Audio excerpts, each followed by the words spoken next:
Hi friends, welcome to Adda 24/7. We are in the Achiever series for RBW. Here we are covering important theory, numericals, objective questions, case studies. So follow the series till the end. Okay? Follow full video. Follow the complete series in the playlist. Share it with your friends. Share it with all your social platforms. Also subscribe to the channel Officers Adda 24/7 YouTube channel and also click on this bell icon. Okay? So let's start. Which of the following is a correct formula for calculating interest rate spread? Correct formula for calculating interest rate spread. Let's see. Average interest rate received on deposits minus average interest rate paid on loans. Interest rate spread, it means NII, net interest income. Average interest received on securities and loans minus average interest paid on deposits and borrowings. Average interest paid on liabilities minus average interest received on loans. Net interest income into average interest rate. So which of them is the option?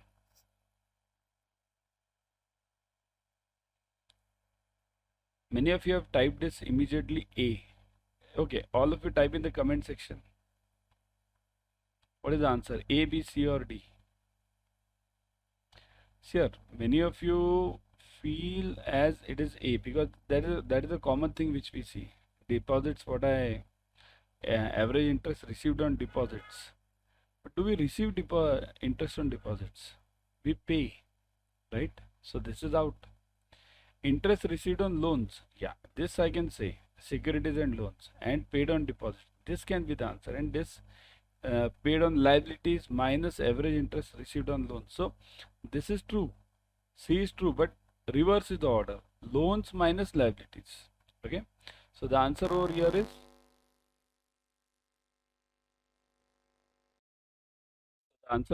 is B. Average interest rate received from securities and loans minus average interest rate paid on deposits and borrowings. Okay.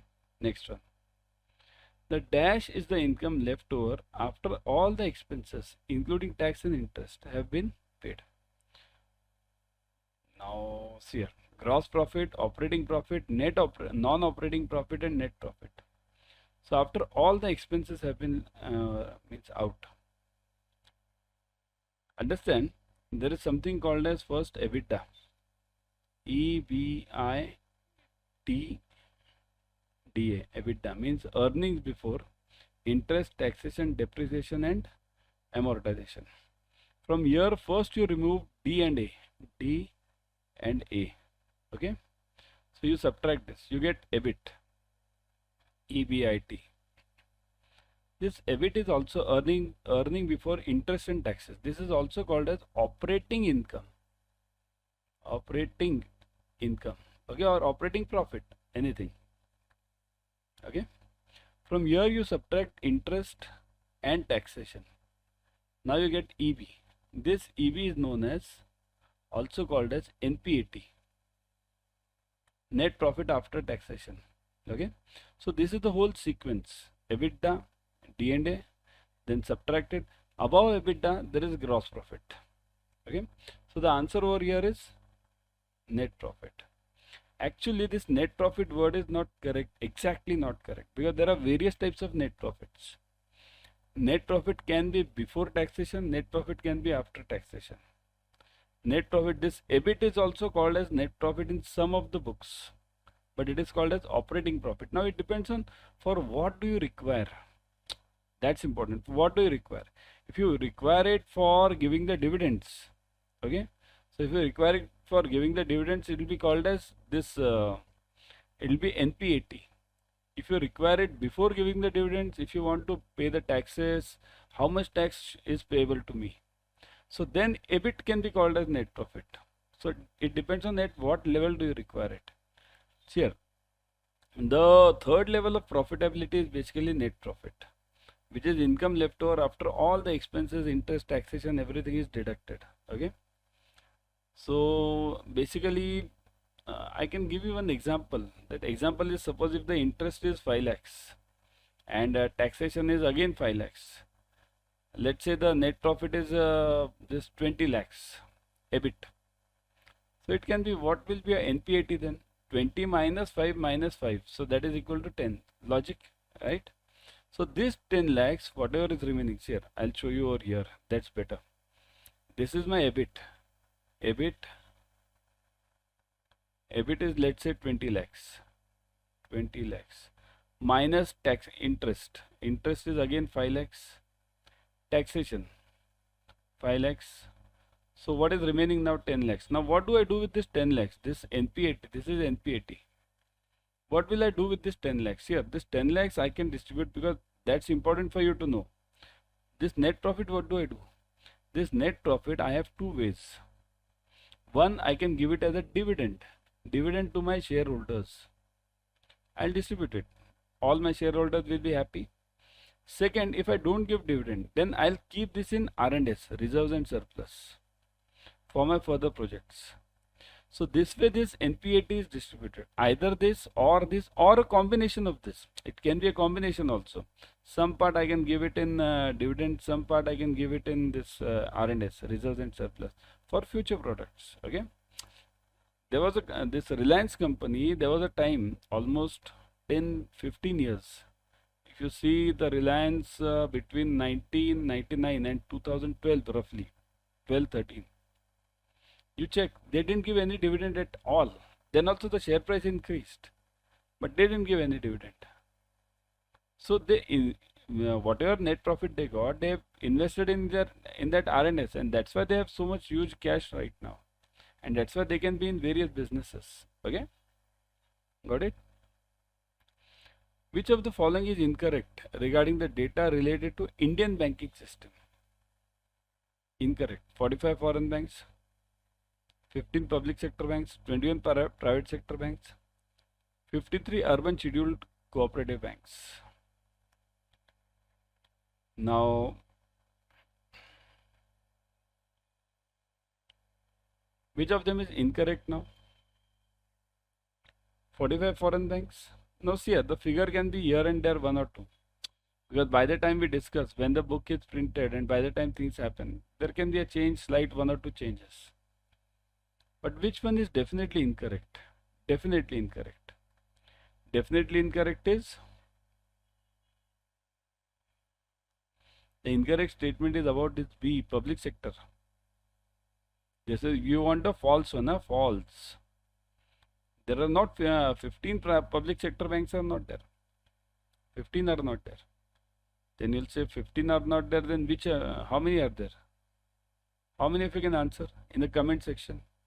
How many public sector banks are there total? After merging, everything has merged now. After merging, how many public sector banks are there? There are 12 public sectors. Here, right? The correct answer is 12 public sector PSBs. Okay, after merging. Got it? Then 45 foreign banks are already, as discussed, it is correct. Cooperative banks 53 correct. There are roughly, I'll tell you, around I'll tell you 1400 plus or minus figures, non-scheduled cooperative banks. Non-scheduled cooperative banks, scheduled are only 53, but non-scheduled cooperative banks are around 1400 plus or minus some figures. Okay, there are 43 RRBs. 43 RRBs, regional rural banks we call it, right? Now these RRBs, they have a sponsor bank. Some nationalized bank or private bank has a does a sponsorship, generally nationalized bank. Then central government takes the stake 50%, and then 15% is taken by that state government, and 35% by the sponsor bank. There are means cooperative societies. Now look at this. This is also one of the important financial sector. Cooperative societies. These are not banks, but these are very large. There are around 96,000 to 1 lakh cooperative societies in Bharat. Okay. Yeah. Chalo, let's move on. Which of the following items contribute to the profits of a bank? Who contribute to the profit? We want the true ones now. See here, always divide the question, bifurcate the question in true or false. What do you want? You want true or you want false? So interest received on CRR, items contributing to the profits. Money held in the loan reserve account, money held in the currency chest, interest received on loans and securities. So which of the items will contribute to the profits of the bank? I know you will get stuck in two parts, two things, okay?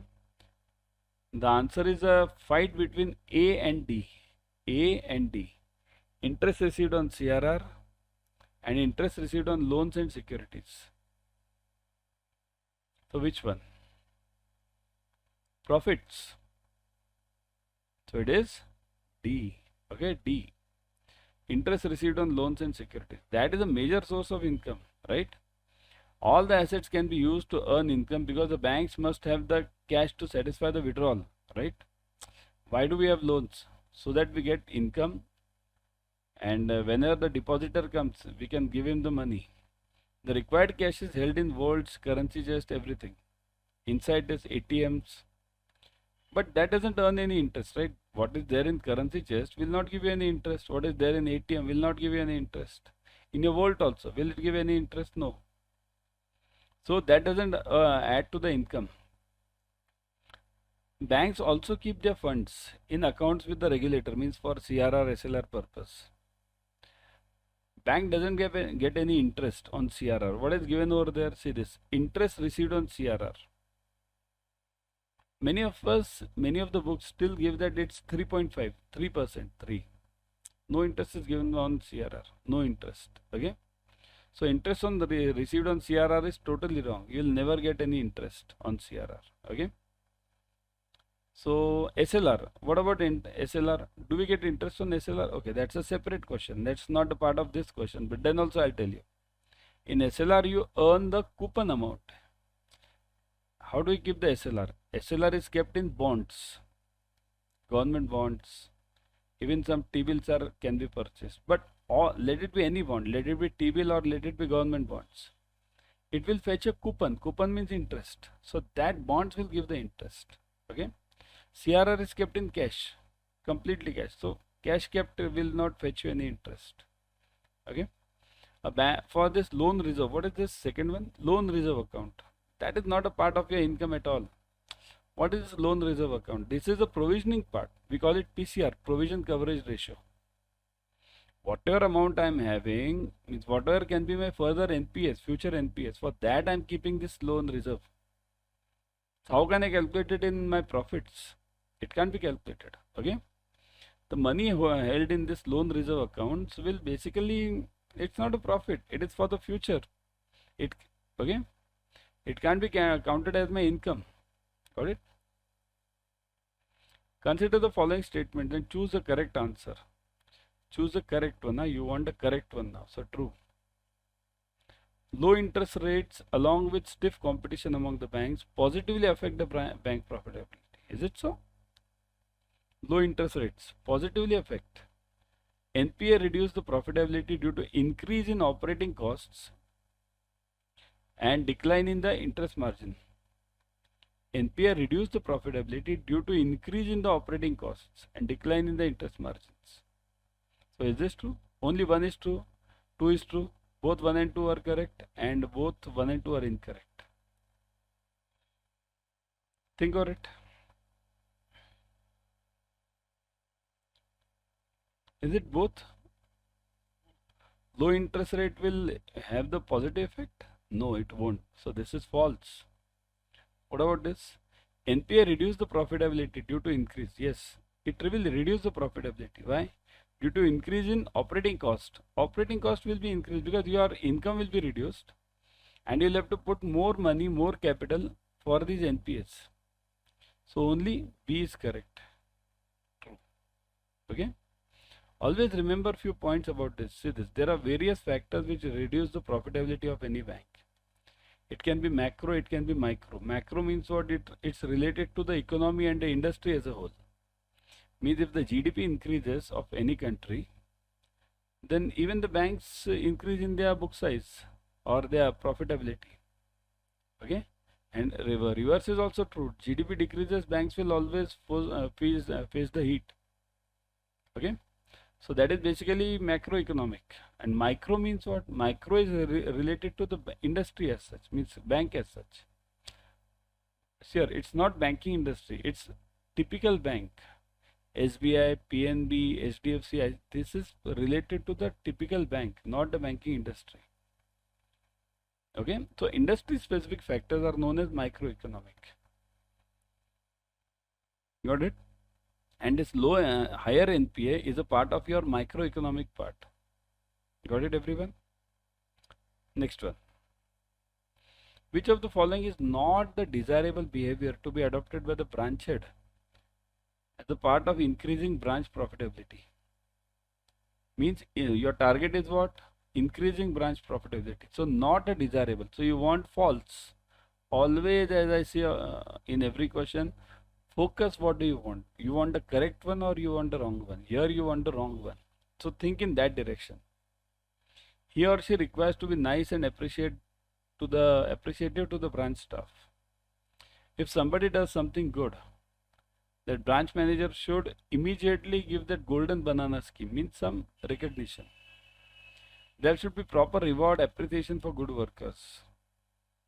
Punishment system should not be followed to the erring employees if they do not improve by persuasive means. So which of them should not be followed? Punishment should not be there for erring employees. Erring means what? Those who constantly do the errors, and even after explanations. Here persuasive means even after the explanations, okay, they don't change. So which of them is not followed? It is this one, correct? It should not be followed. So this is true, this is true, this is false, right? This is a common psyche, right? So the answer is what? Only 3. A is the answer. Only 3. This is a common psychology to be followed in not only in bank, any company. You might be in any company, any team, right? We have to follow this concept. This is known as what? This is known as courteous behavior, right? Courteous. COURTEOUS. Spellings are very difficult, okay?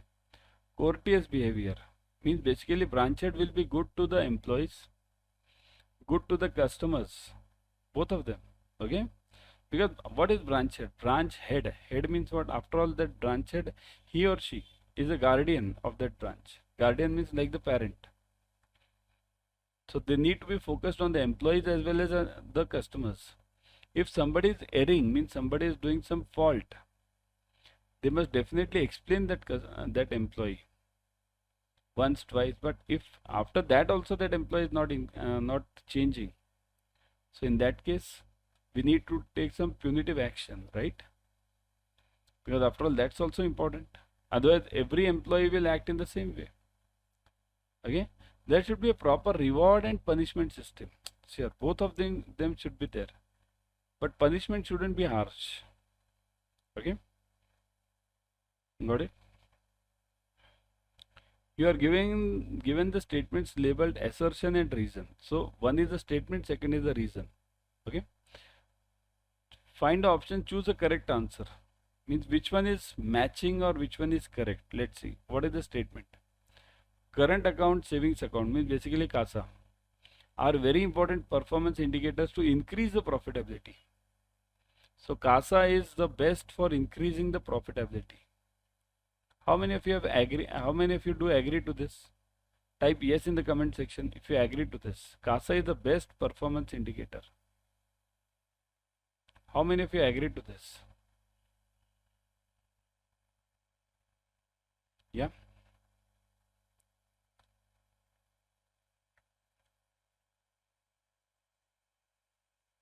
Let me see. Correct. This is true. CASA is the best performance indicator. If any bank who's having more CASA, will always be profitable, always. Reason, now why this CASA? The reason is the rate of interest paid to the customers by the bank on CASA is very low. So is this reason suiting this? Is this reason suiting this statement? Why is CASA profitable? Because low interest. So it is suiting. So this is also true. So both A and R are true. R is a correct explanation of A. Look at this. Look at the options. Huh? Look at the confusion between A and C. Both A and R are true. R is a correct explanation. Whereas this C1 is A and R are true. R is not the correct explanation. So which one is? Now the fight is between A and C. So the answer is A. A and R are assertion and that reason. Both are true. And the important part is reason is correctly given over there. Okay. So now that was it. Before going, please, so follow the series till the end. Follow full video. Also follow the complete series. Share it with your friends. Share it on all your social media platforms. Like the channel, subscribe to the channel and click on the bell icon. Let's start. Among the following, which of the following suggest poor pricing or high direct expenses? Greater ROE, lower ROE, greater gross margin and lower gross margin. Quite tricky one. Okay. Which of them suggests this? What do you say? Think over it, everyone. Just think over it. I'll give the answer, but first you think.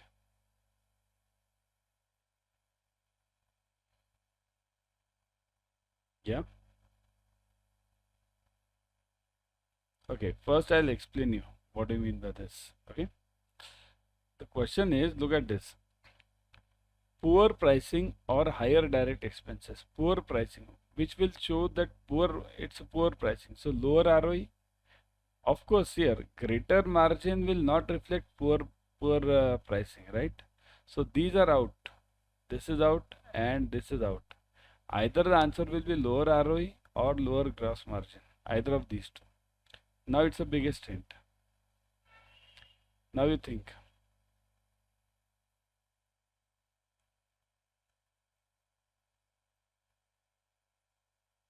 Yeah. This is the only difference which will make make you clear the exam or get down. See here, the answer is this: lower gross margin. Okay. Poor pricing and high direct expenses. It will definitely be reflected in lower this gross margin. Here, a greater gross margin suggests that a firm has higher prices for its products and its direct costs are low, indicating that it is well positioned in the market. A lower gross margin on the other side may suggest poor pricing. Basically, the pricing is not proper, or even your expenses are higher. So that's why the company's product mix must be maybe shifting, resulting in a decreased gross margin. So it will affect the gross margin or gross profit in the longer run. So that's why D is the answer, lower gross margin.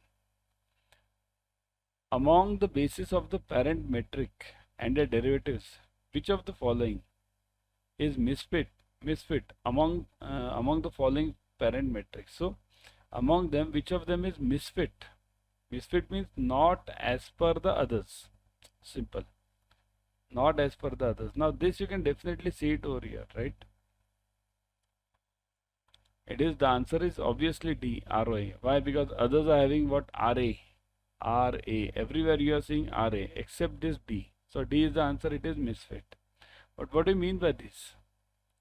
Okay, let me give you one by one. ROA, let's go by what is wrong. ROA is not fitting. So let's go for ROA only. ROA is return on assets. It is return on asset means what? Your total returns means net profit upon your assets. Okay. So ROA equals to net profit after tax. Net profit after tax upon assets. Okay. What is RA ROC or RA ROA, RA ROE? Na? Three are there. Yeah. RA ROA means what? It is same as ROA, only risk adjusted. I will say, what is risk adjusted then? Risk adjusted means after paying the premiums for those assets, for those whatever assets I'm maintaining, I'll have to pay the premium for that. Premium means it can be insurance premium. See, your asset doesn't mean your house only, house, physical assets. It means government securities also. It means loans also. So if I'm maintaining the loans, maintaining the government securities for their safety, I need to pay the insurance premium. I need to get them insured. So that is subtracted and then we get it RA, RO, ROA. Okay. So it is, these two are same. Only risk adjusted is added. It is called as economic profit. See, the definition for RA, ROA is economic profit. Economic profit. Okay. The whole upon assets. Okay. So economic profit upon assets. Economic profit means your net profit minus the premium which you have paid. Okay. Then RA, ROE. What is RA, ROE? Risk adjusted return on equity. Equity means again whatever returns I am getting. Means here RA, ROA and E. They will get the same economic profit. Only the difference over here will be in the denominator. It will be equity.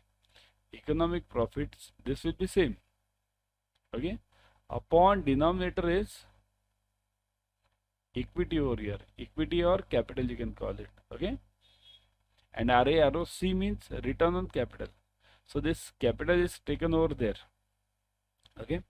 So risk adjusted return on capital. So this RA, ROC means economic profit upon capital. So which does not fit is D, ROA. Among the below mentioned, which of the following is the profit ratio that demonstrates bank's capacity to produce a return on all the assets that have invested in banking sector? Now demonstrate the bank's capacity to produce a return. Basically we are talking of return on the assets which we have invested. Okay. So capital adequacy ratio, non-performing loans, a return on assets and NIM, net interest margin. So which of them is, these are difficult ones, are difficult questions. So which of them is the answer? All the assets means I want the returns on all my assets. Okay. So it is, answer is ROA, return on assets. Return on assets. Okay. What is return on assets? Just now we saw it, right? Return on assets means your total returns, means your net profit upon your assets. Here, understand few ratios. CAR, capital adequacy ratio, or non-performing loans, or ROA, return on assets. Okay, this CAR, non-performing loans, return on assets, and what is that next one? NIM, net interest margin, and loan to deposit ratio. So these 5 ratios are the important variables which will check the status of the bank or the present situation of the bank.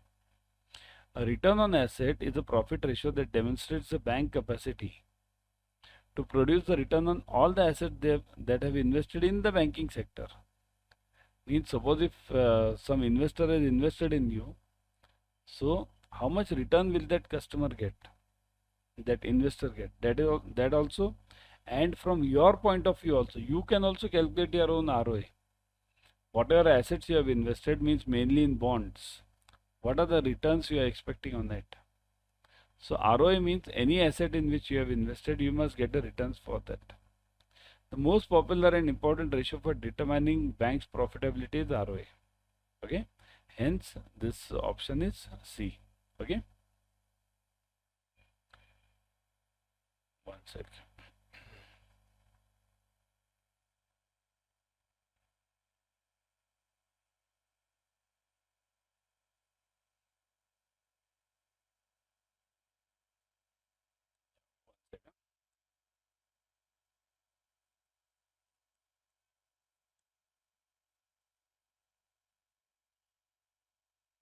Let me remove some answers over here. Okay. Means already there are answers which have Done. Okay.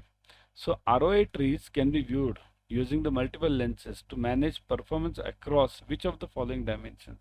So ROI tree. Okay, ROI tree. Which is this ROI tree?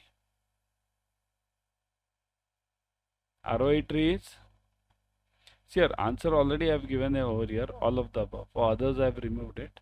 So ROI tree means what? Basically.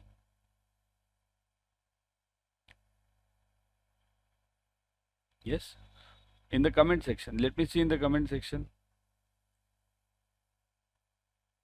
See here, ROI tree means basically this meaning of ROI trees. It can be used by multiple lenses, using multiple lenses to manage the performances across the various dimensions. Basically by business unit, by this geography, by anything, by your performance, anything, all of them. ROI tree means from wherever, whichever angle I may get the returns. That's what is checked in ROI tree. So that's why this answer has become D, all of the above.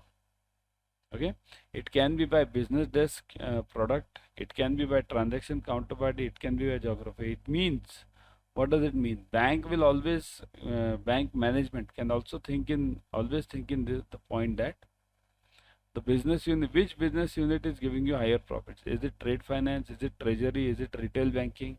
So that will be checked. Also, it can think in the angle that which customers are giving you higher profit, NRIs or this HNIs or retail, normal retail customers, which region is giving you higher profit. So bank and management can think in any angle. Okay. Next one. Risk adjusted return on capital, RAROC, can be used along with the above dimensions. Above means which dimension? This. For which of the following? Means basically RAROC can be used for which of the following? Means for calculating what? Forget this above dimensions. Can be used for which of the following? Pricing, strategic business decisions, capital allocation to business units or portfolios, and all of the above. So where can I use this? RAROC. Yes. What do you think?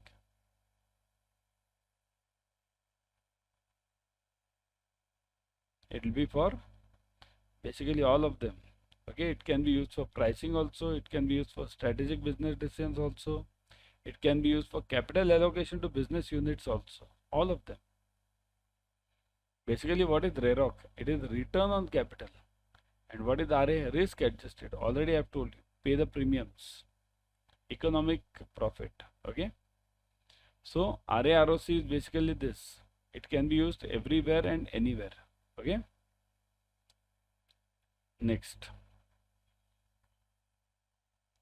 Among the below mentioned matches, which of the following is incorrectly matched? Incorrectly, which is wrong. So you want a false one. Now read this. It's very simple. Read this. Let me see how many of you can answer this. It's the most simplest one.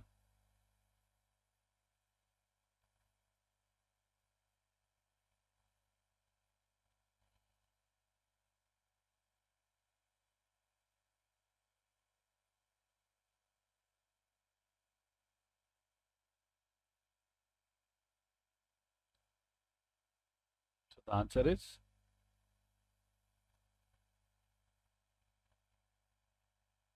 incorrect. Risk at return, ROA is return on assets. Risk adjusted return on assets. Then RAROE, risk adjusted return on equity.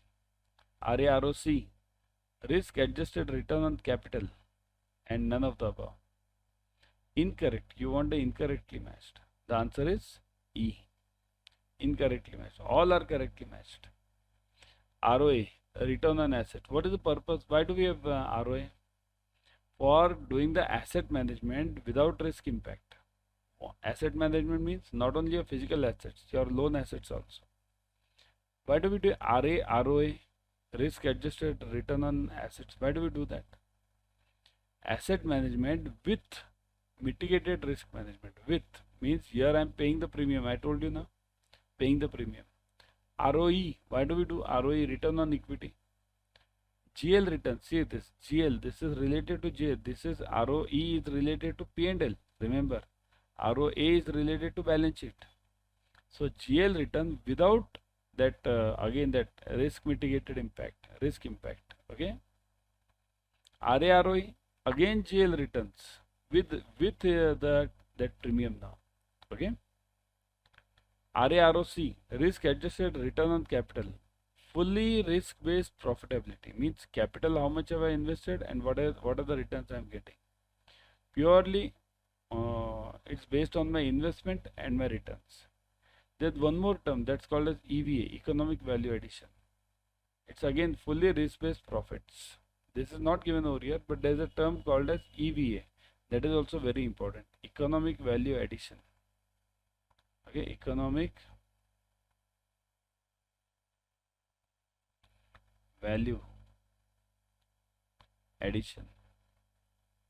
Okay, so this economic value addition is also an important term. It will give you what is the value added by that organization in that product or the service. Means whatever you get as a basic and you add some value and then you sell it. Okay, so that is also an important point and that is always checked. All the subsidies are given on this EVA only. In case of short-term asset, immovable property shall be held by the person for less than how many? Less than dash years, I'll write. Dash years. Dash months, sorry. Months. Okay, so for immovable property, immovable means we are talking of house over here, house.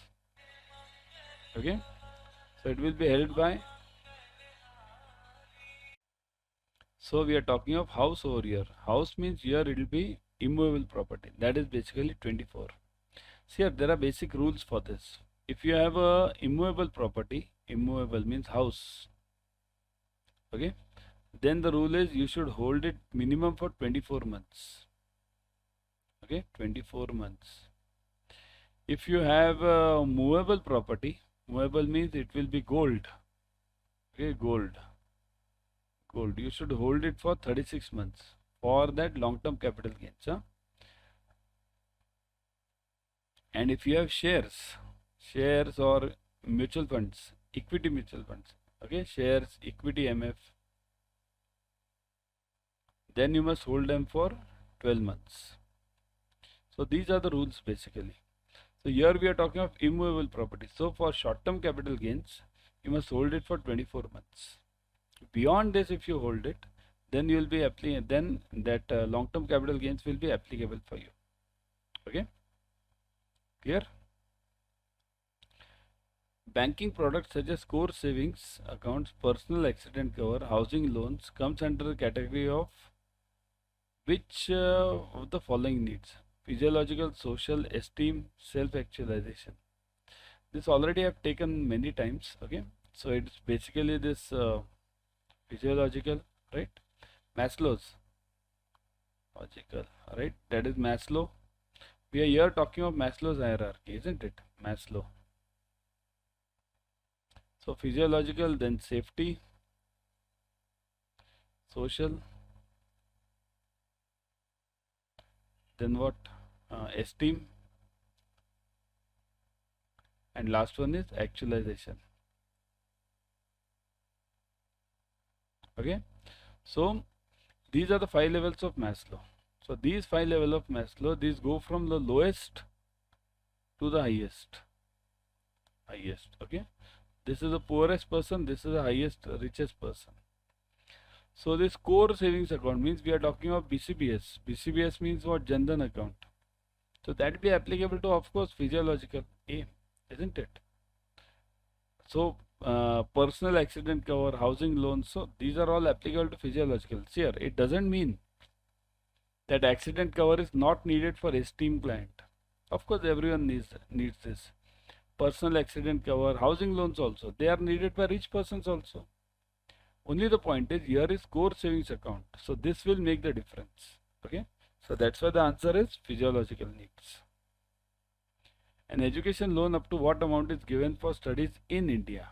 In India it is 10, 30, 5 and 25. So it is 10 lakhs. Okay, for within India. Is it so or changed? correct? So it is 25 lakhs. Here, if it is within India, then it is within Bharat, I'll say now. Okay, we call it Bharat, not India now. Okay, so Bharat. So it is within Bharat, it is 10 lakhs, and outside Bharat, it is 20 lakhs. 20 for foreign. Okay, foreign. Hi friends, welcome to Adda 24/7. We are in the Achiever series for RBW. Here we are covering all the important theory, numericals, objective questions, case studies. So follow the video till the end. Also, follow the complete series, all the lecture in the playlist. Share it with your friends, share it with all your social media platforms. Click on the bell icon. Subscribe to the channel, okay, because you are getting free YouTube series and free study material on this. So don't miss. Let's move on. Which of the following is not correct regarding cash deposit machine? Cash deposit machine. Now what is cash deposit machine? It's basically what we say ATM. ATM is of two types, right? One is withdrawal and second is joint. It's withdrawal as well as deposit. So what is not correct? That's what we have to find. Not means always focus on the question. You want not correct or correct. So you want false over here.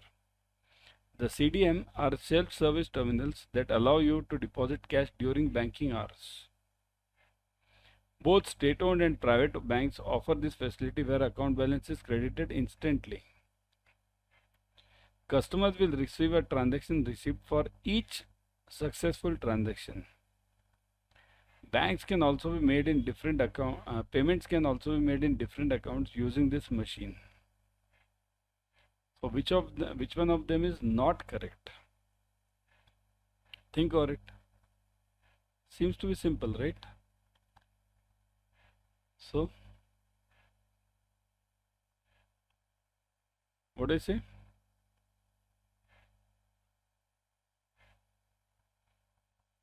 Okay, let me make one change. During banking hours only. Let me write this only. Now this is correct, isn't it? Because during banking hours means it can say that, I can say that yes, during banking hours it's allowed, and after banking hours also it's allowed.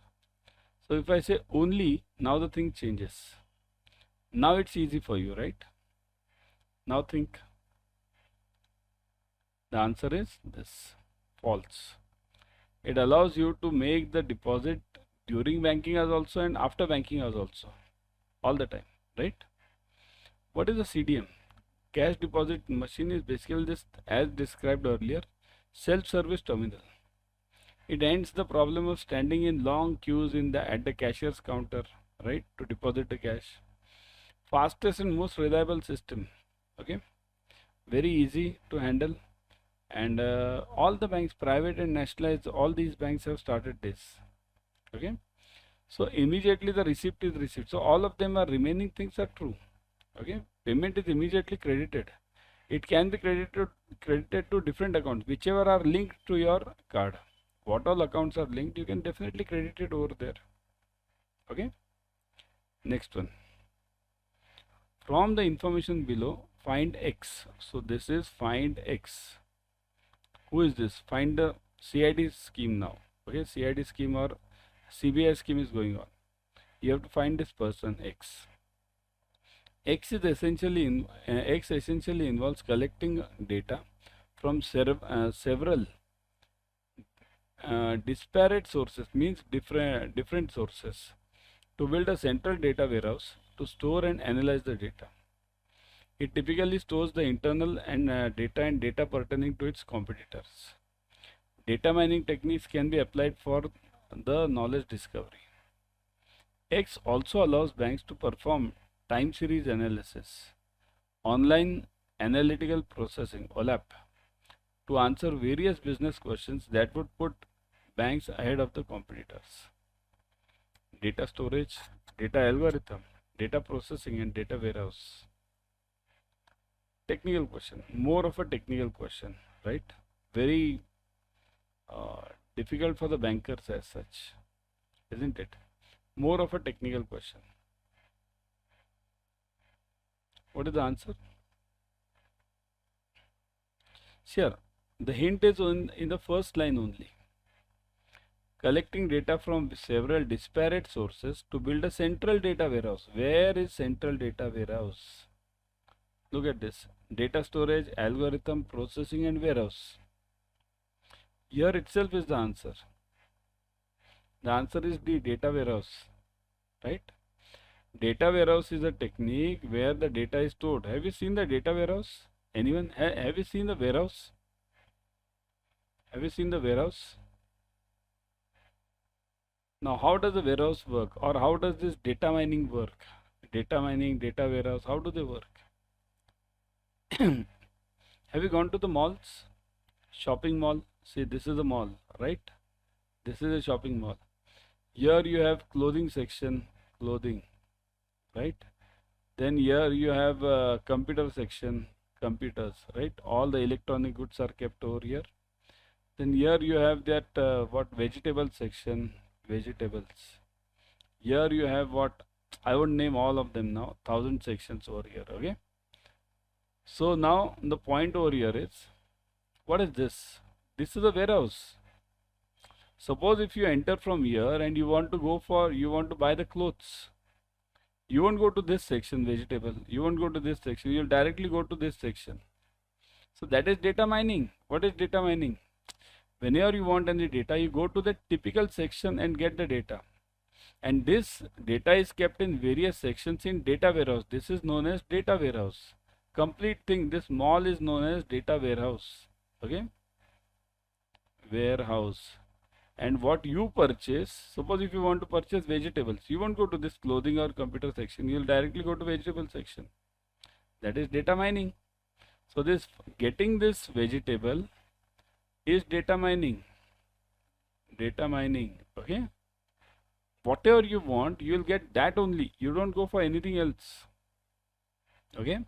So that is the basic logic of data warehouse and data mining. This IT has not only helped the banks to deliver the robust and reliable services to the customers, but it has also helped the banks to take better decisions, informed decisions.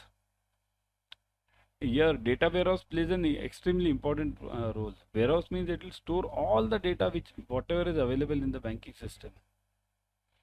Several places, all the various places. It can be from your marketing department, it can be from your finance, from your product team, everywhere.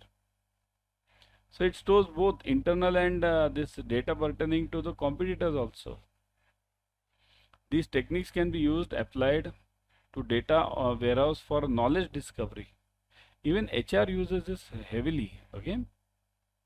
So that is the basic point of data warehouse. Got it, everyone?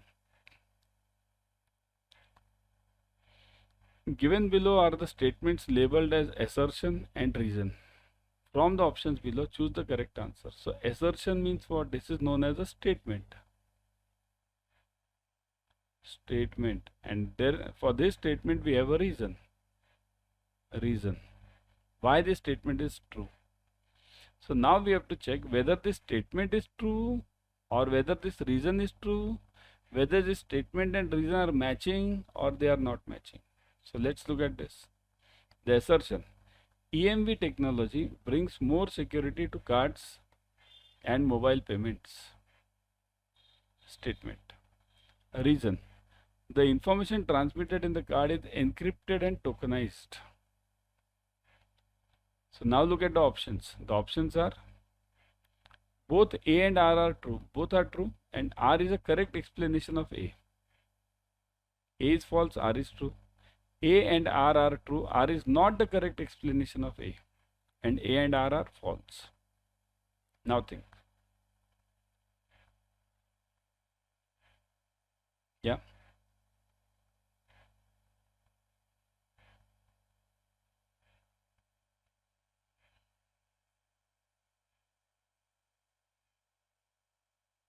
What is this EMV?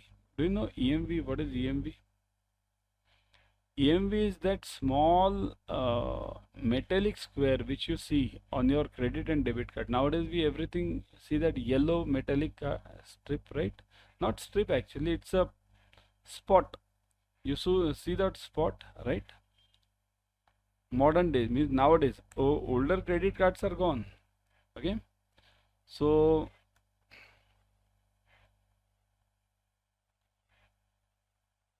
let me show you if I'm having this. Hold on, images. This one. Let me show you. Now you will be able to guess it.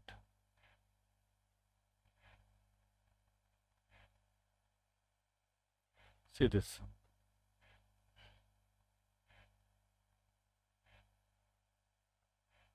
See this. This what you are seeing, this yellow strip, not strip actually, this yellow spot. It is there on all the cards nowadays, right? So this is known as EMV. Okay. So what is the use of this EMV? Let's come back to our screen. What is the use of our EMV? Of this EMV over here. So let's study something. EMV is this metallic square. Unlike traditional cards that use magnetic strips, earlier you had those, even now you are having it on your cards. After few years, I think so they will go. EMV cards chip creates a unique transaction code which is used only once. Means unique transaction code only once. Okay. Magnetic stripes on the card and the debit card, credit and debit card both, store the static data, which means that the sensitive information remains intact. It is not, it's in the encrypted form. The EMV chip makes cards more secure because the information transmitted is encrypted. Okay, that's why these frauds have reduced. Tokenized, which adds more security, and critical payments become more integrated. Therefore, both assertion and reason are true. Reason in the correct explanation of assertion. Okay, so both are true. So the answer is this, what? A. A and R are true, and R is the correct explanation of A. Which of the following is academic research unit of RBI which keeps studying the opportunities and challenges in the new technology areas? So research unit, who does the research in RBI? Institute of Development Research in Banking Technology, Banking Innovation Hub, Institute of Banking and Technology, Technology and Innovation Hub. This is typically the name. If you have read it only, then you will be understanding it. Type in the comment section. As much as possible, type. See, try. What's the harm in trying? Type in the comment section. What will happen? You'll go wrong. That's okay. Anyone can go wrong in life. Okay. So the answer is A. Institute of Development and Research in Banking Technology. Generally in JIB, I'll tell you the biggest answer is always the correct one. Generally, See, this RBI's push for technology adoption has not been restricted to this creating just policy frameworks. Do this, do that, do this, do that. No. RBI tries it on its own also. It has used mix of regulations and even worked with industry to make things easier and effective. Means it has worked with various IT companies. This RBI has its own academic research that's called as this IDRBT, right? This just now what we have seen the name, which includes this checks what is the new technology. How do you think this NPCI has come up? NPCI, National Payment Corporation. How do you think NEFT came up? How do you think RTGS came up? UPI came up? How did it happen? It happened because of this IDRBT. Okay, IDRBT gave rise to the thinking level, and that gave rise to NPCI. That gave rise to further payment systems. Okay, next one. In which of the following ways artificial intelligence has been introduced in ATMs? So AI has been introduced in ATMs in which way?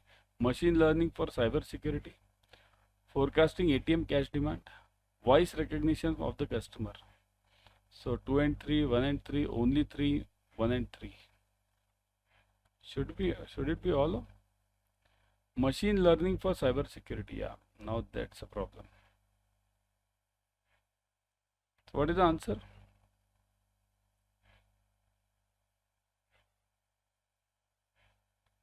Does it check this machine learning for cyber security? Of course, that's a part. What is machine learning? Machine learning means, here we are human beings. We have a language. Okay, we have a language. we speak. This language should be transferred to computer. How this language will be transferred to computer? Computer doesn't understand what you speak.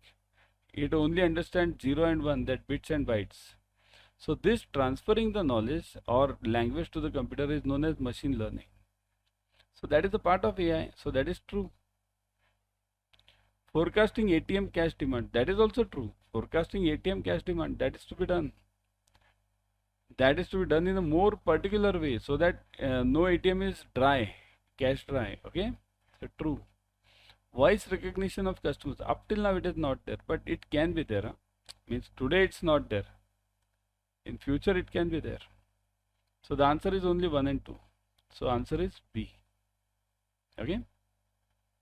So this is the answer. So see, this important point you understand about AI is AI has been introduced everywhere now in banking, in your regular banking, in internet banking, in your branch banking, in your ATMs. Okay, everything is AI. Machine learning for cyber security in ATM means it uses, it helps in machine learning. It helps in this cash demand. Facial recognition, facial is also there. Thumb recognition, it's there. Only voice recognition, still not maintained. But it can be, see here, in future you don't know what will happen, right? Got it? The point? Move on, next one. Which of the following are the challenges facing AI technology in retail banking? Challenges. AI will push unemployment rates dramatically. AI fails to monitor and prevent suspicious activities like security breaches, frauds, money laundering, and potential risk. AI fails. There is a surge demand for skilled domain expert and data scientists to use the data in hand with a more accurate and credible approach. So which of them is a challenge? You want a challenge now. Okay, which of them is a challenge? What can be the answer?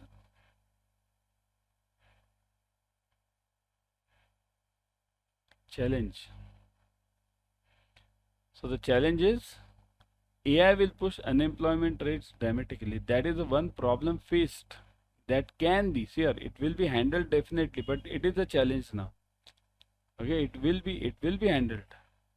Because when the computers came in 1990s or 1980s computers came for the first time, right?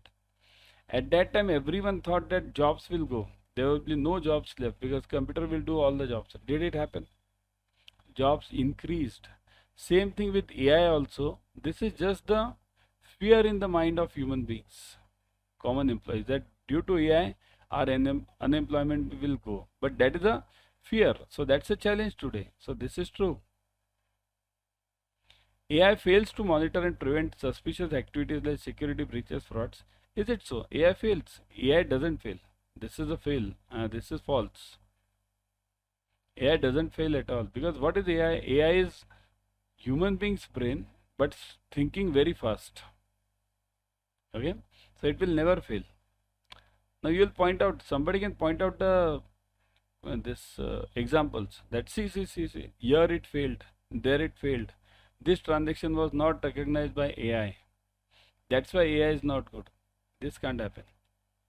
Remember, even if the AI has failed in 1 in 10,000 transactions, then also it's okay. Even human beings fail in 1 in 10,000 transactions.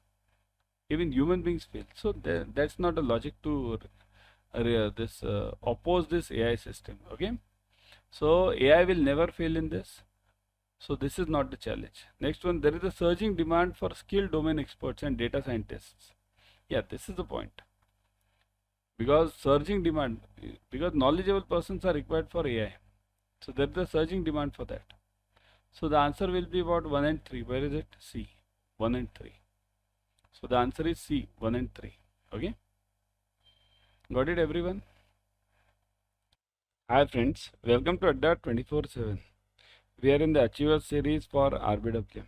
Here we are covering important theory, numericals, objective questions, case studies. So follow the video till the end. Also follow the complete series. Share it with your friends. Share it on all your social media platforms. Firstly, like this channel, share, subscribe, click on the bell icon. Okay, let's start.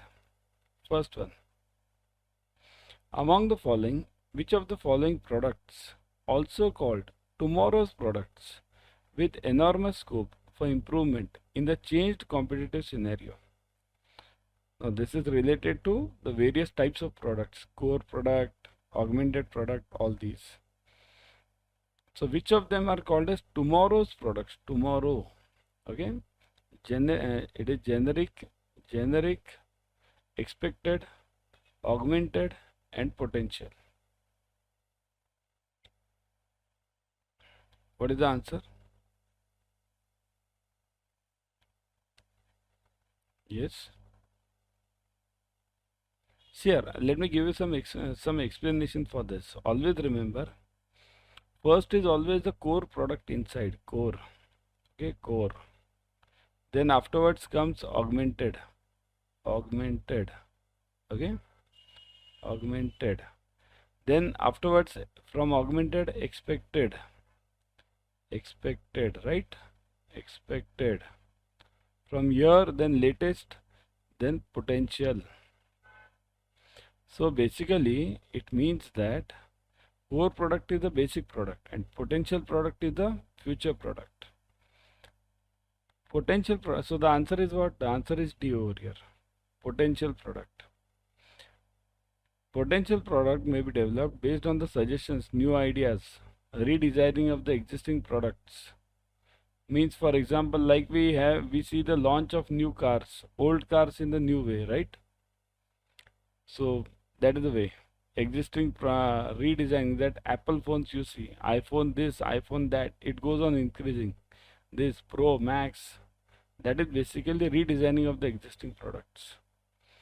Potential products is tomorrow's products with enormous scope for improvement in the changed competitive environment. Okay. In the technology sensitive banking scenario, means today's technology era or technology phase today. So in this, setting up of the computer terminals at a customer site, that is also one of the important part, which computer terminals at the customer site. Nowadays we can just provide the app also on the mobile, okay, offering the customer the banking from his place. Means what is UPI today? What is app banking? So this is all known as a potential product of the future. Okay. As we know, customer optimization, next one. As we know, customer optimization is the essence of CRM. Optimization means what? Understand, optimization means not increasing. There are 2-3 words. One is maximum. Okay. Second is minimum. Okay. And last one is optimum. Middle one is optimum actually. Optimum means not too high, not too low. Okay. So customer optimization is the essence of CRM. Among the following, by which of the following the essence of CRM can be addressed? Essence of means how can I focus on CRM? Number one, acquisition of new products who are immediately profitable to the bank. New customers. Acquisition of new customers who are immediately profitable to the banks. Okay. Number one means I'll get the new customers who can be immediately profitable, means immediately can give me huge CASA balances. They can give me huge insurance business, like that. A retention of the existing customers who are most profitable and valuable to the bank for the longest duration, means those customers which have been longest profitable to me for the longest duration. So we cannot leave those customers. Expansion of customer relationship with the bank, encouraging more purchases and shifting the less profitable customers to low cost delivery channels. This is a main important point which should be followed in the banks. Okay. Less profitable customers should be shifted to the alternate channels. Very important point. There are many customers in the branch also, you might be seeing that those customers come on a daily basis, take almost half an hour of yours, go on discussing some stupid things, okay, some minor things, and they eat up your time. And what do? They deposit 100 rupees, take out 200 rupees from the branch, from that account, right? That's the only thing they do. So these customers need to be shifted to the alternate channels, ATMs, internet banking, everything. So which of them is the important point among these three, or is it all of the above? Which of them will let me focus on my main customers, CRM? CRM is for your HNI customers. So which of them will allow me to focus on my main customers? It is all of the above, right? See here, it's like this. Suppose it's the principle is 80-20. 80-20. It means what? It's like this. See this, customers, customers and business. Okay, business. Okay. So the rule is 80% of the customers will give you 20% of the business, and 20% of the customers will give you 80% of the business. That is the rule. This is the 80-20 rule. So you have to focus. CRM is for these customers, 20% of the customers who give you 80% of the business. And in this case, you have to remove them, remove these customers to alternate channels, move them to alternate channels. Okay. You have to focus on these 20% customers, these ones, so that you can generate 80% of the business. And that is the basic essence of CRM. Got it, everyone? Very important point on CRM. Okay. Next, Mr. Augustine is trying to get an exemption of rupees 2 lakhs under the category of exemption of sale of house property on reinvesting in specific bonds. Among the following, under which of the following section he can apply? So, what is this sale of house property? So here we are talking of what? Here we are talking of capital gains. Capital gains. Okay. Capital gains, the rule is for house property you should have minimum 2 years to get the benefit of long-term capital gains. For gold and debt bonds, you should have at least 3 years. For shares and equity funds, you should have at least 1 year. Now, under which section is the sale of house property then? Sale of house property, capital gains. So it is, answer is, anyone? Comment section, fast. It is 54F. 54F is for this sale on house property. Exemption from capital gains is on the sale of any asset other than housing property. Okay. So on sale of house property it is. Okay, is it so? 54F. The answer is not 54F. This is 54EC. Okay, 54F is for other than housing property. That's why I was checking. Other than, how many of you are countering it? Housing property. Okay, other than immovable asset. Okay, so that is 54F. For this immovable asset, it is 54EC. So it is housing property only, housing property or any immovable property. Okay, so that is available under 54EC. Okay, capital gains under this.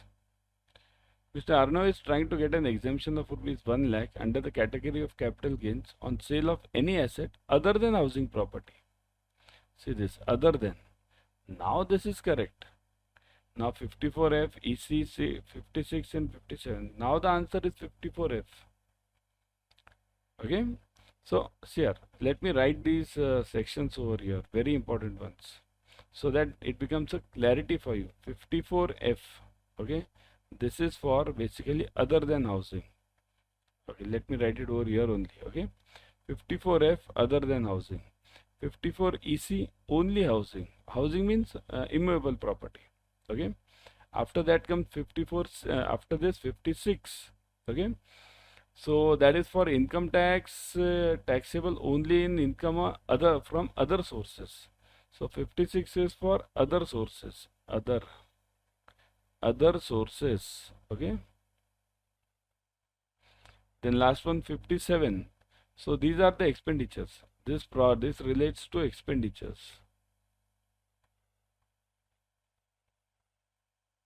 Okay, so now you got the clarity. Everyone type in the comment section if you have got this. Here in exam they'll ask you only about 54F or 54EC, because these are mainly related to RBWM. Okay, so this answer is 54F. Got it? Other than housing. Next one. Dipali got a file from Mr. Tiwari. He has shown the deduction of 1.5 lakhs under 80 CCC. Can you find Mr. Tiwari had deducted the above amount for which of the following purposes? So what is this 80 CCC for? Insurance premium, pension contribution, house rent, or exempt expenditures allowed as deductions. 80 CCC is for what? Everyone? 80 CCC is for what?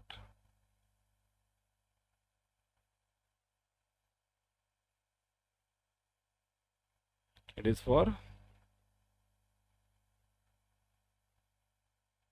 80 CCC.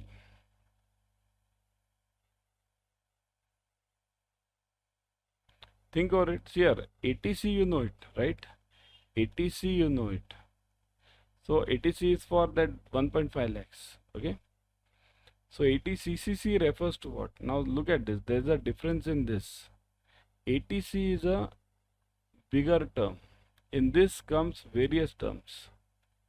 80 CCC, CCD, various things. CCC is for insurance premium. Okay. CCC is for insurance premium. Remember this. I'll write this. Okay. So 80 CCC is for insurance premium. Insurance. Okay. Premium. Next is what? Pension. For pension it is 80 CCD. So pension, it is 80 CCD. Okay, this is for pension. Third one is what? House rent paid, right? House rent. The house rent paid is for, this is for section, I think so. CCD is for pension, and then pension contribution, this 57. 57 is for this house, and this 57 expenditures is under 57. Expenditure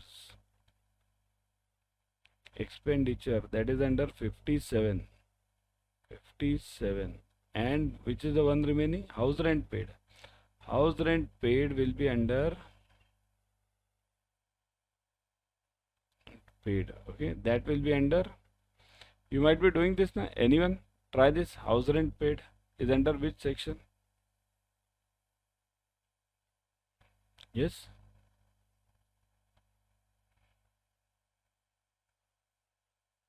You all might be using this section. House rent paid. Yeah. It is under 80 GG. 80 GG. Okay. This is house rent paid. Okay. Got it? So this answer for this is insurance premium. Okay. 80 CCC. In the balance sheet of Miss Yugali, there is an entry of deduction of rupees 20,450 under 80 GG. Look at this, same. Can you find her that the CA has made a particular entry for which of the following costs? Say this, 80 GG. Just now I told you, house rent paid. So this will be made for house rent paid. Okay. House rent paid. This will be made for house rent paid. Okay. Got it? So what is this others? Interest on savings account and interest on home loans. What is all this? What are the sections? Yeah. The various sections are, let me write it. 80, I'll write it over here only. 80 TTA. 80 TTA is for interest on savings account. House rent paid 80 GG. Ji. Interest on home loan, it is, yeah, home loan, interest on home loan. This now I'll leave it to you because you must know this. All of you might be filing this. Interest on home loan. And pension contribution, 80 CCD, already I've discussed this, 80 CCD. So what is this interest on home loan? Type in the comment section, everyone. Interest on home loan is under what?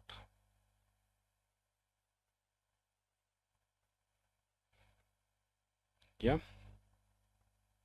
interest on home loan. You all might be using this now. 80 EE, right? 80 EE. EE. Okay, this is interest on home loan. Remember these sections by heart. Very important ones. Okay. Next. In the balance sheet of Mr. Tiwari, who is doing corresponding management degree in financial wealth and management, he has made a deduction of 45,000 under section 80E. Okay.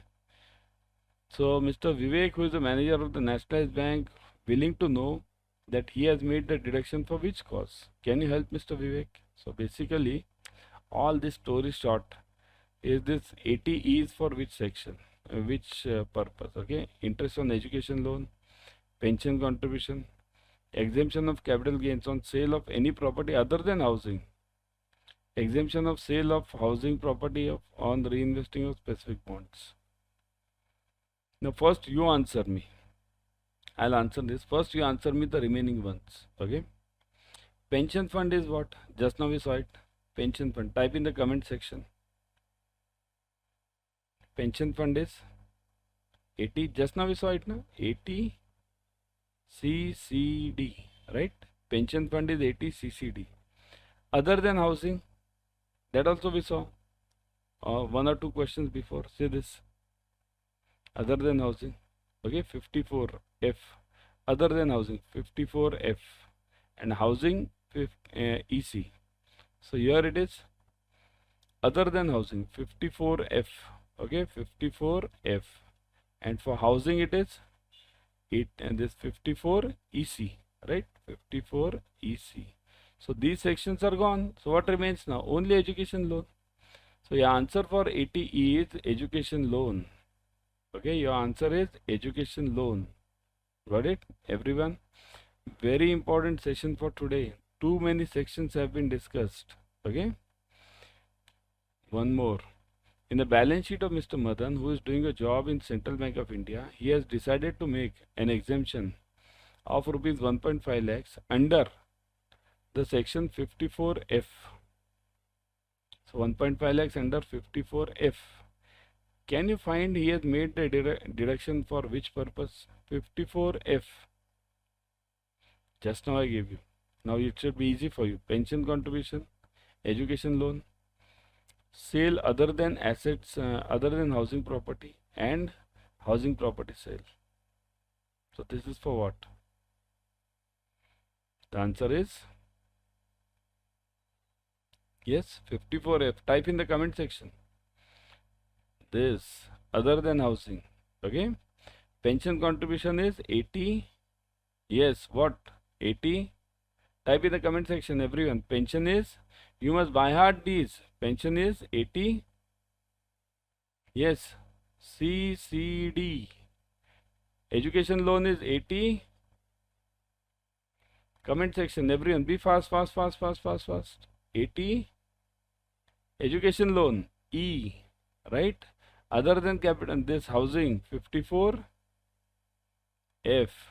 And housing, just now we saw it. These two though you should remember it by heart. This housing and other than housing. In fact, all of them. Okay. Among the below mentioned parent metrics and a purpose, which of the following is correctly matched? ROA is return on equity with mitigated risk impact. ROA is fully based on profitability. ROE is GL return on equity without risk impact. ROA is asset management without risk impact. So which one is correctly matched? What say? Which is correctly matched over here?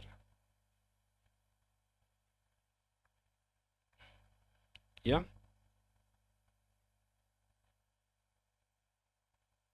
It is C, without risk impact. This is correctly matched. ROA. This is here. Wherever there is no word RA, only RO. It is what risk, this return on assets. Okay. This is not return on equity. It is return on assets. RARO is risk adjusted return on assets. Okay. Risk adjusted return on assets. Okay, that is risk RAROA. Only ROA is what? Only this part. Return on assets is ROA. ROE is return on equity. So this is right. GL return on equity without risk impact. Okay. So return on equity is the real word. RARO is what? Again, risk adjusted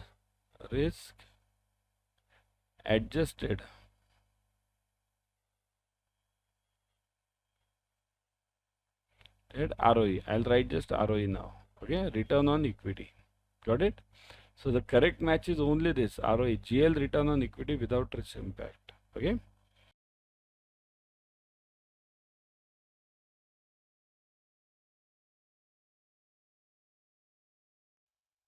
Hi friends, welcome to Adda 24/7. We are in the Achiever series for RBW. Here we are covering all the important theory, numericals, objective questions, case studies. So follow the video till the end. Also follow the complete series. Okay, share it on all your social media platforms. Share it with your friends. Subscribe to the channel, click on the bell icon. Don't miss this. Let's start.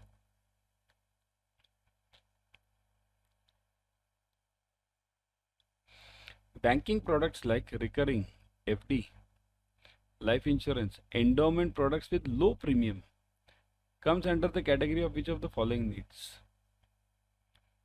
So these banking products, look at these, look at the typical things, and here we are talking of what? Which following needs? Means what are we talking of? We are talking of Maslow, right? Maslow, everyone knows. I've taken many times over here. So physiological. Those who are watching this series since start, okay, they'll get this idea about this physiological, then safety, right? We have taken this many times. Remember, why am I taking this so many times? Because this Maslow's hierarchy is definitely asked to you. Definitely remember. Social, then esteem, and last one is actualization. Okay, actualization. So this endowment products with low premium, this is for whom? Low premium. It is for the lower person, this person who is hand to mouth. So this is physiological. But is the option given physiological over here? Now if it is not there, then what? Check the next level, safety. Safety, is it given? Yes, it is given. So that will be the answer. Now you have to go in this sequence. First answer is physiological. If physiological is not there, then you have to go for the higher level. If that is not there, then you have to go for the higher level. Okay. So this is how the things are done. Okay. Next, housing loan falls under which needs as per Abraham Maslow's hierarchy? Housing loan. Now housing loan can fall under, let me see the options. Okay, let me change the options a bit.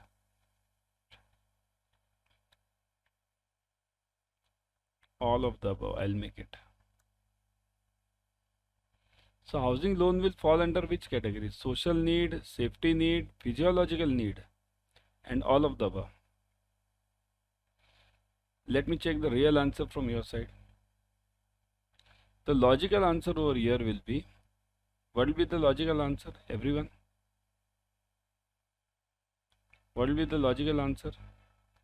It can be for all, remember. Okay, it can be for all, remember this. Why? Because then it depends on what are you talking of.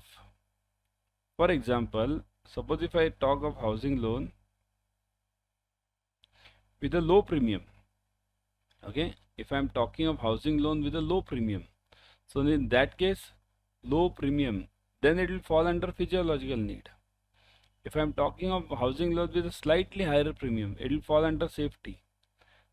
With more means bigger premium, social, bigger premium, esteem, and highest premium, actualization. So housing loan is a general category. What we have to be specific about is housing loan with low premium or housing loan with high premium. That will be the specific answer. So here the answer will be D, all of the above. Got it? Among the below given causes, which of the following doesn't come under the category of the challenges faced by the retail bank? Doesn't come. Remember the question, doesn't come. So you want a false answer. Okay. Product appropriateness, inadequacy of MIS, managing the risk, and continuing growth. So which of them doesn't come under the challenges faced by the retail banking? What do you think? Yes, doesn't come. Managing the risk.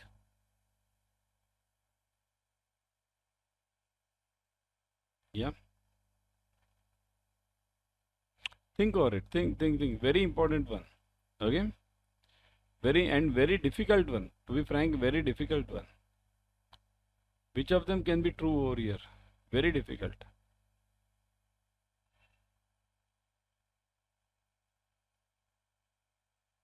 Answer is challenges for the retail banking. See this.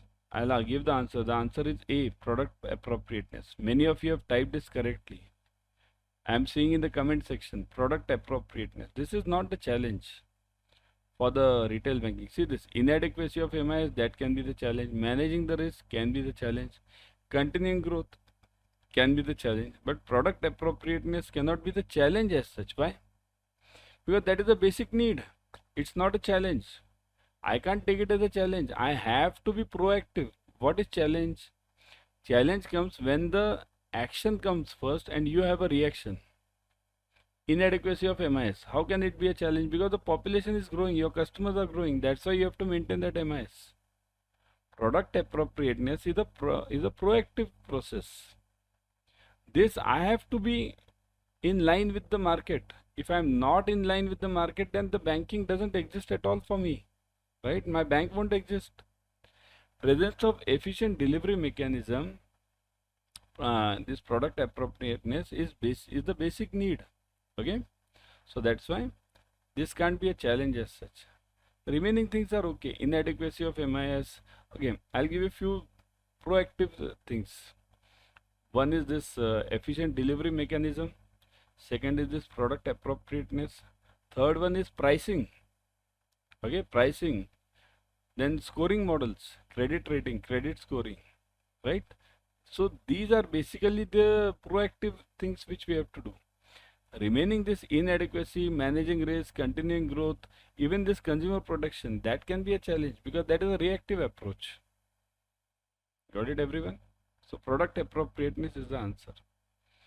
On the basis of finding of McKinsey study 2004, now 2004, now today is 2024, 20 years have passed, but still in your books we have this 2004 study. That's why we have to study. Penetration of credit card, which of the following is correctly matched? Urban mass household, income between 25,000 to 2 lakh, 2%. Mass affluent household, income between 2 lakh to 5 lakh, 22%. Affluent household, income between 5 lakh to 10 lakh, 30%, and all of the above. Okay, I'll directly give the answer because this survey is of 2004. Many of you are not there in the banking at that time, right? Many of you might be in the school levels. So the answer is B. Okay, mass affluent. Now this question won't be there because 2004 survey is not valid in 2024. Among the following, which of the following is a correct statement on the basis of amount and charges applicable to NEFT? Very important one. This is your daily problem, right? You might be facing this in the bank on a daily basis, right? Which of them is this? Check the options. Check the options, everyone. What are the options? Among the, see this, 2 lakh on rupees 2 on transfer up to rupees 10,000. 3.5 on transfer up to 10 lakh to 1 lakh. 10,000 to 1 lakh. Rupees 10 on transfer of 1 lakh to 2 lakh. You want the correct one, huh? Correct. 25 on transfer of more than 2 lakh. Okay, so which one is correct over here? So the correct one is, which is the correct one over here? It is this 25 on rupees more than rupees 2 lakh. Okay, that transfer 25 on this. Then you'll say, what about the wrong ones? Now those who are doing NEFT on a regular basis, they'll find it easy. But those who are not doing it, for them, see, the rules are like this. Up to rupees that what 10,000, 10,000 is the first. Up to rupees 10,000 it is 2.5. See this, I'll mark it over here. Up to 10,000 it is 2.5 rupees, 2.5. Then 10,000 to further 10,000 to 1 lakh. Okay, 10,000 to 1 lakh it is rupees 5. So where is this? Up to 1 lakh. I'll just mark it now 5 rupees. Okay. Then 1 lakh to 2 lakh. 1 lakh to 2 lakh. Okay, it is rupees 15. And above 2 lakhs it's 25. Okay, this is right. So that is the final answer. So these are the charges for the NEFT. Okay. Now you in the comment section type the charges for the RTGS now. How many of you will be able to type the charges? Those who are working in this NEFT RTGS, they'll find it easy. But what are the charges for RTGS now? In the comment section, you type it.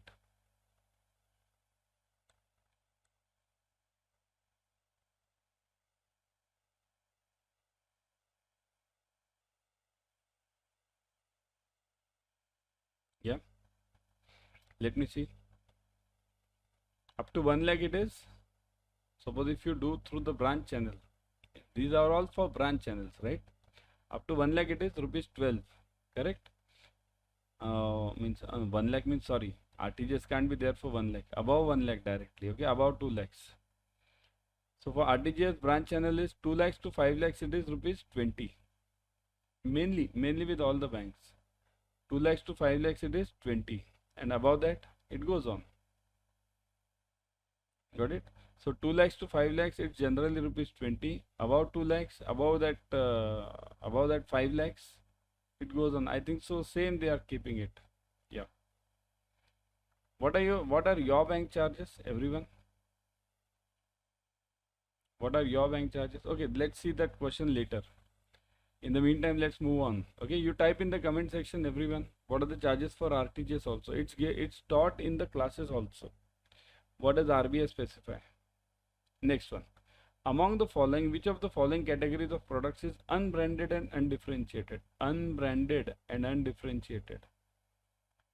Generic, expected, augmented, and potential. Generic, it is RIC.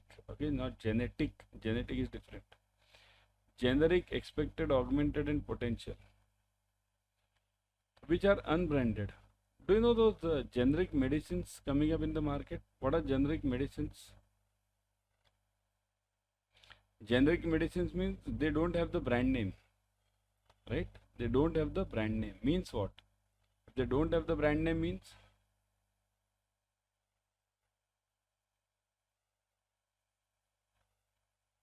Yeah. So that is basically, that is the logic used here also. Generic products means basically they don't have the brand name and these are unbranded and undifferentiated. Okay. So that is called as generic products. Then afterwards, after this generic comes this expected, then augmented, then potential. Okay. Among the following, which of the following product is to be developed by the bank on its own? Augments the product by adding an extra facility or an extra feature to the product. See, our bank has to develop on its own. Augment means addition. Addition means addition to that product some special features.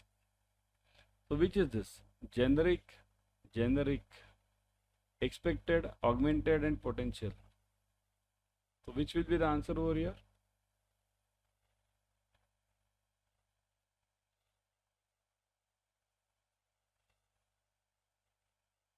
Everyone?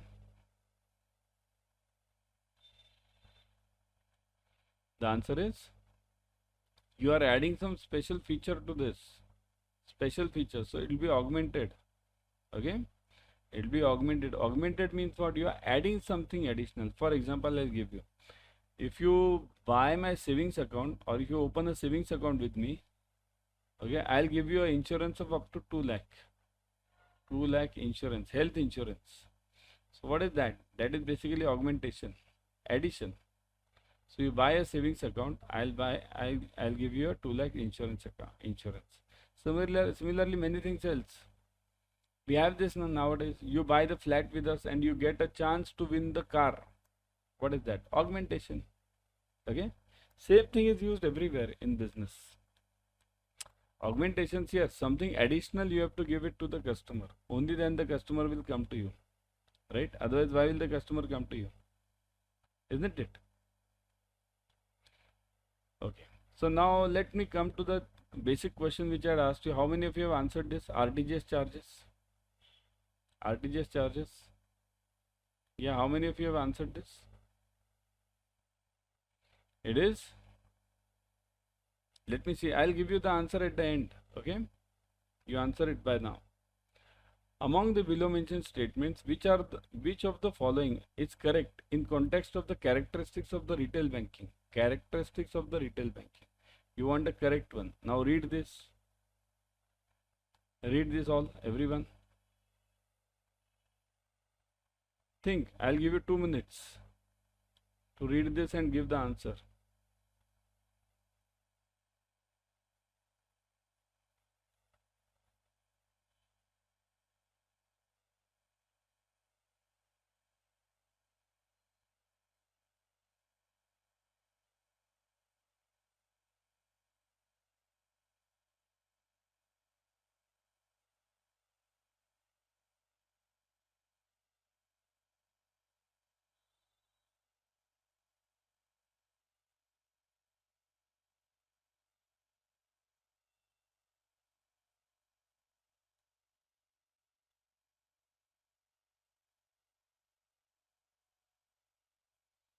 Okay, yeah. So what is the answer? Banking facilities targeted at a grouped customer. Characteristics of retail banking. Focus towards small market segment covering targeted population of individuals. The retail banking adopts virtual model of delivery. You want a correct one, huh? Extended to small and medium business enterprises. Which of the following is correct? So towards grouped customers, is it towards a grouped customers? Are we focusing on group? Typical group only, HNI. We'll only focus on HNI. So that is false. We focus on all the customers. Focus towards small market segment. Retail banking is mass market segment. False. The retail banking adopts virtual model of delivery. Virtual model of delivery means what? Are we talking of only alternate channels? Internet banking, yeah, that ATM. Don't we have the branches? False. Small and medium businesses. True. Even you can have the current account and the CCs of small and medium businesses. Okay? Got it? Clear? See here, always remember retail banking is towards the mass segment and individual customers. But retail banking also focuses on small and medium enterprises. Corporate banking focuses on big enterprises. Among the below given causes, which of the following doesn't come under the category of challenges faced by retail banking? Doesn't come. Doesn't come.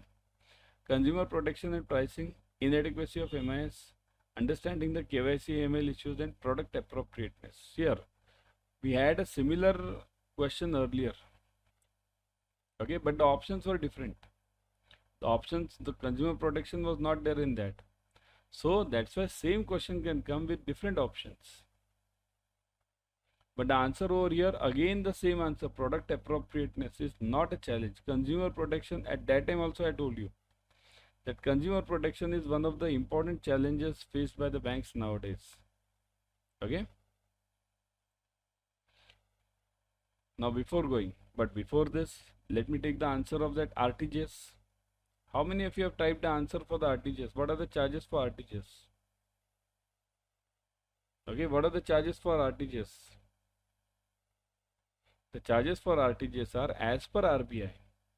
For inward RTGS, there is no charge. Inward RTGS, there is no charge, right? Inward RTGS, no charge. Outward RTGS, 2 lakh to 5 lakh. 2 lakh to 5 lakh, not above rupees 25. 2 lakh to 5 lakh, not above rupees 25. Above 5 lakhs.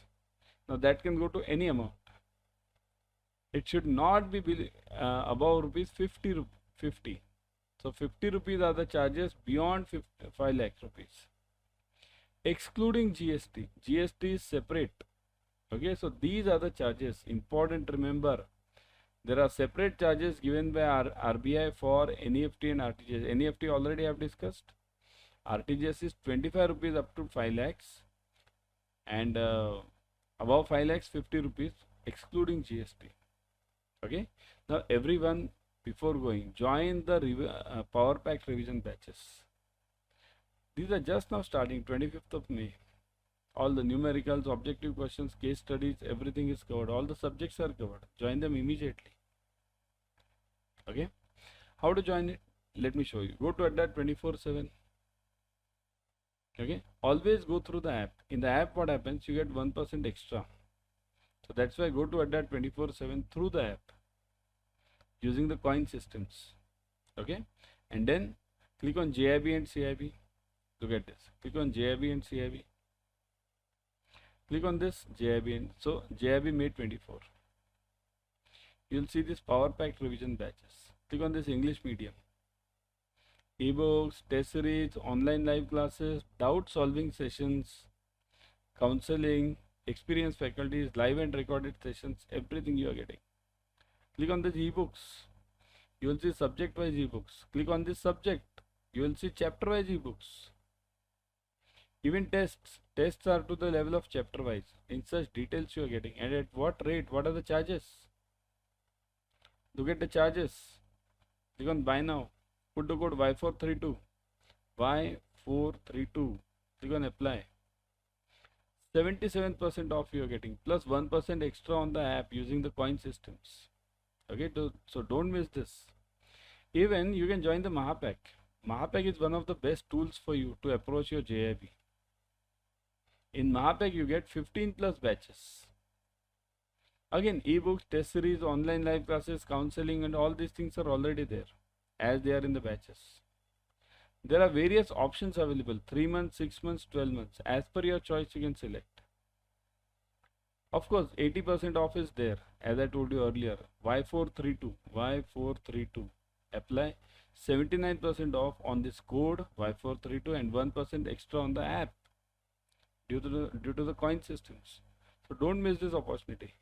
Immediately join it because exams are how many days? Just few days, right? Bye.